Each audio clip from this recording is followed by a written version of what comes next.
ఉల్లంపూరి కనకదుర్గమ్మ వారి ఆలయంలో శాకంబరి దేవాలయంకరణ చాలా చక్కగా జరిగింది కదండి. ఇప్పుడు అమ్మవారి ప్రసాదం వంట మొదలుపెట్టారు. అది కూడా మనం చూద్దాం.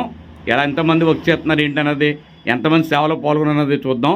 అంటే చాలా మటుకి అమ్మవారి అలంకరణ చేసిన కాయగూరలు చాలా మటుకు దీన్ని తీసి ఆ వంట మొదలుపెట్టారు. మరి ఆలయం దగ్గర భోజనాల కోసం ప్రత్యేక షెడ్ కూడా వేయడం జరిగింది కదండి. మనం అలంకరణ చేసినటువంటి కాయగూరలు ఏదైతే ఉన్నాయో అవన్నీ కూడా చక్కగా దాన్ని బాగు చేస్తున్నారు. మరి ఈ విధంగా చూడండి. మరి ఎంతోమంది ఈరోజు సేవకు రావడం జరిగింది. వీరందరూ కూడా అమ్మవారి సేవలో పాల్గొని యొక్క కదంబ ప్రసాదాన్ని తయారు చేస్తున్నారు.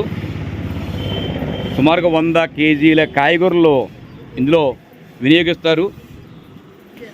కాయగూరలతో పాటు ముఖ్యంగా పప్పు, అదేవిధంగా రైసు, బెల్లము, ముఖ్యంగా నెయ్యి ఎంతో టేస్ట్గా ఉంటుంది. ఆ నెయ్యి వాడటం వల్ల మరి ఇంత పెద్ద ఎత్తున తయారు చేసినటువంటి కదంబ ప్రసాదం సుమారు 3000 నుంచి 4000 మంది వరకు వచ్చి ప్రసాదం తీసుకుంటారు. మరి ఎవరైతే ఈ ప్రసాదాన్ని స్వీకరిస్తారో వారందరికీ మంచి జరుగుతుందని చెప్పే నమ్మకం.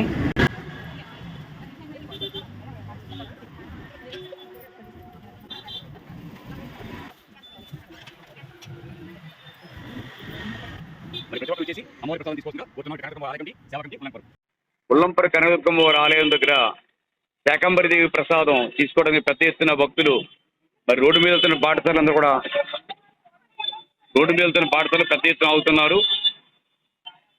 అమ్మవారి ప్రసాదం ప్రతి సంవత్సరం ఇక్కడ పంచిపెట్టడం వల్ల ఇప్పటికే ప్రజల అవగాహన ఉంది. శాకంబరి దేవి అలంకరణ జరిగినటువంటి తదుపరి రోజుని ఈ ప్రసాదం పంచిపెడతామని తెలియడం వల్ల పెద్ద సంఖ్యలోనే మరి రోడ్ల మీద వాహనాలు కూడా ఆపి వచ్చి ఈ ప్రసాదాన్ని స్వీకరిస్తున్న దృశ్యాలు మనకు కనిపిస్తున్నాయి.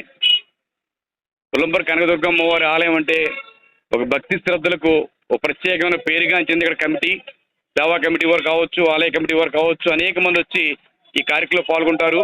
సుమారు ఒక 3-4 వేల మందికి ఇక్కడ ప్రసాదం ఇవ్వాలని చెప్పి ఏదైతే లక్ష్యంతో అన్న ప్రసాదాన్ని పెడుతున్నారో ఆ ప్రసాద దృశ్యాలు మనకు కనపడుతున్నాయి.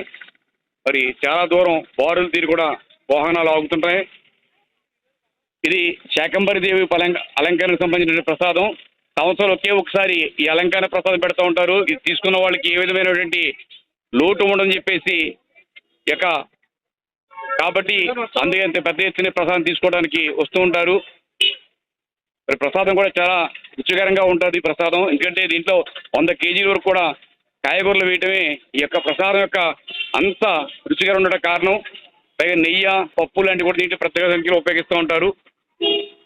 చూస్తున్నాం మనం.